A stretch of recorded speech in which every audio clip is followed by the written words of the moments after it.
So there's a flat, nice smooth flat area that's coming in here. And as I was wading up, I noticed right over that big boulder, there's a deep end. And there's a little movement of trout right over in front of that. So I creeped up here. I'm hiding right in this shadow line of this tree.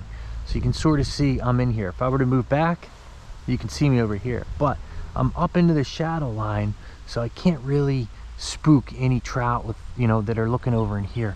I'm gonna cast up against this boulder and drift it right on through, just to see if there's anyone that is feeding.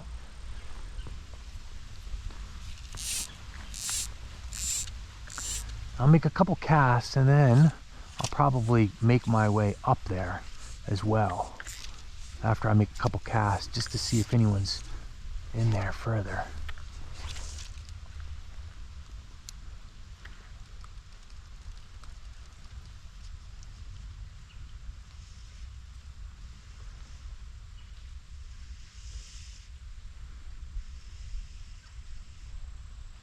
And I'll make it a little bit closer to that.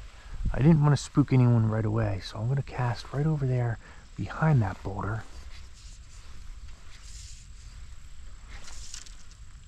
There we go. Getting a little closer every time. Kind of figure out how deep it is, whether my flies are going to get caught on the bottom. I got a lot of slack behind me, so if I get hit, I'm actually setting the hook upstream instead of downstream because I have some slack.